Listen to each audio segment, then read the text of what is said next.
I had always wanted to open a chic privé sort of dining experience, and we did a small experiment in one of our largest stores in South Africa in Sandton Square, and it was a space within a space, and we created the space, 60 seats, and it was very well received in South Africa. So my partner in Dubai fell in love with the space, and he said, listen, we've got to open one of these in Dubai. I said, I agree. And because our strategy in Dubai is for the classic cafes to never serve alcohol, we have a really large local following, and our classic cafes are going to stay dry. And so we came up with this concept of having concept stores. We've brought the Flamingo Room here. We have downplayed it a little bit. There's no white tablecloths. It's casual chic. It's chic meets the beach. We are in a hotel. It is a resort, so we don't want people to feel that they've got to be too stiff to be able to attend.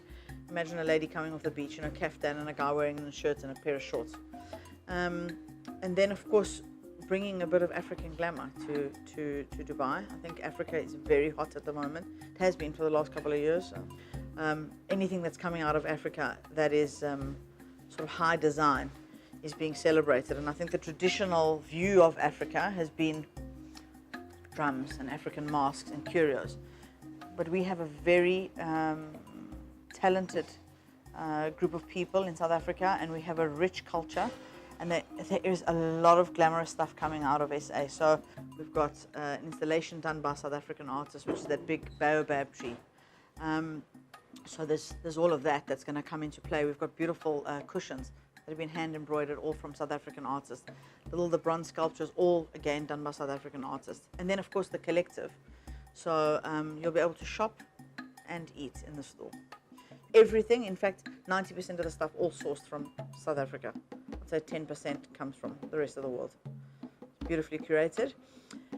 And then in terms of menu, our formula with tashas when we do concept stores is sort of 90% different, 10% the same. The 10% that you'll recognize, the homely service, quality of food, all the food being made fresh on order, that will never change. But the menu is quite different. Obviously, the scallops are representational of feathers. The material selection itself, obviously very soft. We've used materials we found locally in Dubai. So Natasha and I went to a slab yard. We physically looked at marble. We picked the ones and onyxes that we liked the most, that we felt was right for the site. For example, the floor, Palladiano floor, which obviously has actual broken pieces of marble and onyx with a terrazzo in between. When they actually broke the pieces, Natasha and I actually physically went on site and we actually packed some of the broken pieces with our own hands and said, this is the way we want it laid out. And the guys then replicated that. So, for us it wasn't just a process of just designing the store and walking away. It was, we literally did almost like a monthly, one and a half month cycle of coming back, refining, tweaking, so to get it absolutely perfect and to get that sort of bespoke quality that the restaurant has. So it's not just, it doesn't look like an off the shelf. I don't know that Dubai has seen a restaurant like this. This is a piece of art. And there are pieces of art in the store. When you talk about a bronze sculpture from Donald Gregg, you're talking about little monkeys and meerkats. So if you look, it's like a fantasy land. Yeah.